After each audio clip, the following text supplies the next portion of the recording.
Bonjour à toutes et à tous, je vais vous parler aujourd'hui de deux personnalités politiques israéliennes, Mansour Abbas et Yoav Segalovitch. Alors Mansour Abbas est le leader du parti arabe israélien Ra'am. Le Ra'am, c'est l'émanation politique de l'une des deux tendances du mouvement islamique israélien. L'autre tendance extrémiste, soutien de Hamas et des frères musulmans, est illégale en Israël. Et la tendance dont le Ra'am est l'émanation est une tendance beaucoup plus modérée, pragmatique, tant sur le plan religieux que sur le plan politique. Mansour Abbas est le premier leader d'un parti politique arabe israélien à avoir reconnu que l'État d'Israël était l'État du peuple juif et qu'il avait vocation à le rester. Il a condamné sans aucune ambiguïté les attentats terroristes du 7 octobre 2023. Seul ombre au tableau, Mansour Abbas n'a toujours pas accepté de qualifier le Hamas d'organisation terroriste. Quoi qu'il en soit, Mansour Abbas a déclaré il y a quelques semaines déjà qu'il avait l'intention d'ouvrir son parti à des candidats juifs à la députation sur la liste que le Ra'am présentera aux prochaines élections. Premier petit séisme politique.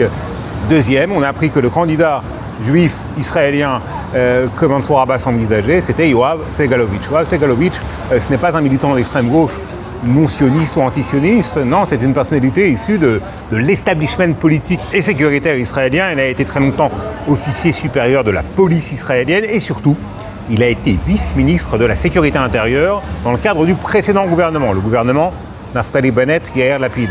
Et dans le cadre de ses fonctions, avec son ministre de tutelle, le travailliste Omer Bar-Lev, eh bien, elle avait lancé un plan de lutte contre la criminalité qui est endémique dans le secteur arabe israélien. Plan de lutte qui avait commencé à porter ses fruits, puisque le nombre de meurtres dans le secteur arabe en Israël, et pas uniquement, avait commencé à baisser d'une manière très nette. Lorsque Bar-Lev a été remplacé par Itamar Ben-Gvir, le leader d'extrême droite, la tendance est repartie à la hausse, une hausse exponentielle, à tel point que les records de meurtres dans le secteur arabe, et encore une fois, pas uniquement, ont été malheureusement battus. Et l'action de Yoav Segalovitch au sein du ministère de la Sécurité intérieure contre la criminalité dans le monde arabe n'a pas été oubliée par les principaux concernés, puisque aujourd'hui Yoav Segalovitch est l'homme politique juif le plus populaire parmi les Arabes israéliens. Donc il y a beaucoup d'intelligence politique dans cette proposition de Mansour Abbas. Tout n'est pas encore acté.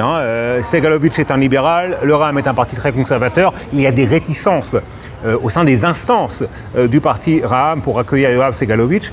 Mais si cette alliance politique se concrétise, eh bien les conséquences sur le court, le moyen et le long terme seront absolument considérables. Le Ra'am pourra acquérir davantage de légitimité comme partenaire d'une éventuelle coalition gouvernementale. À propos de légitimité, le premier homme politique israélien à avoir proposé à Mansour Abbas et à son parti d'intégrer une coalition gouvernementale, c'était un certain Binyamin Netanyahou. Et il y serait parvenu, c'était il y a quelques années, il y serait parvenu sans l'opposition de ses partenaires d'extrême droite, notamment celle de Bezalel Smotrich. À très bientôt.